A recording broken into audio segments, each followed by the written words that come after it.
여러분 안녕하십니까? 나눔과 배려를 실천하는 복지TV 전북방송이 6월 17일 화요일에 보내드리는 이슈 브리핑 전북입니다. 지난 15일은 노인학대 예방의 날이었습니다. 노인학대에 대한 인식을 높이고 관심을 유도하기 위해 노인복지법에 따라 제정한 법정 기념일입니다. 보건복지부에 따르면 지난 2019년에서 지난 2023년까지 노인학대 사례는 10년 전보다 34%가량 늘어난 7,025건으로 집계됐습니다. 학대 장소로는 80% 이상이 가정 내에서 벌어지고 있는 것으로 나타났습니다. 양로원, 요양원 등 생활시설에서의 학대가 6% 정도를 차지했습니다. 가해자는 대부분 가족으로 아들이 36.1%로 가장 많았고 배우자, 딸, 며느리 순이었습니다.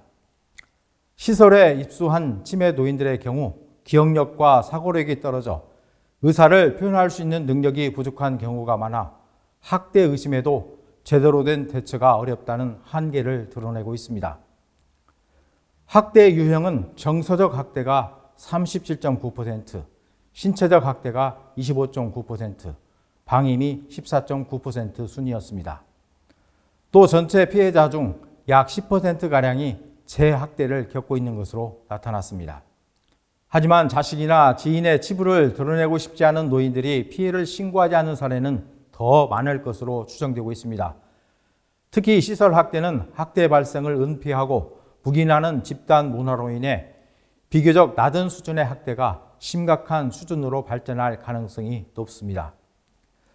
전북의 경우 지난 2022년부터 2024년까지 해마다 300건 가까이 노인 학대가 이루어졌습니다. 해마다 800건에서 900건 정도의 신고가 접수됐습니다. 상담 건수는 7,000건에 이르렀습니다. 최근에는 물리적 학대뿐만 아니라 노인의 재산과 권리를 빼앗는 금융 착취를 포함한 경제적 학대도 심각한 수준입니다. 보건복지부 노인학대 현황 보고서에 따르면 전국 37개 지역 노인 보호 전문기관에 신고 접수된 경제적 학대 신고 건수는 약 400건에 달했습니다. 전문가들은 신체적, 정신적으로 불편을 겪는 고령층은 금융거래 관련 정보 습득이 어려워 가족이나 지인, 간병인에 의한 금융 착취에 노출되기 쉬운 구조라며 앞으로 더 많아질 것으로 전망하고 있습니다. 전북자치도는 현재 전주시와 김제시에 설치된 노인보호 전문기관 2곳을 중심으로 도내 노인학대 신고 접수, 현장 조사, 피해 노인 보호, 인식 개선 활동 등을 수행하고 있습니다. 14명의 전문 인력이 현장에 투입돼 도내 전역에서 노인 인권 보호를 위한 전담 시스템을 운영 중입니다. 그럼에도 노인 학대는 계속 늘어날 것이라는 전망입니다. 노인 학대 문제는 경제 불안, 노인 빈곤 문제 심화, 학대 예방 및 사후 관리 시스템 부족 등이 중점 개선돼야 한다는 주장입니다. 이처럼 폐륜적인 노인 학대는 본격적인 고령화 시대를 맞아 심각한 사회 문제가 되고 있습니다. 어미새처럼 애틋했던 자식 사랑을 배신당한 노년의 삶이란 비참하기 그지없을 것입니다. 현재 노인들의 모습은 장차 우리의 모습이기도 합니다.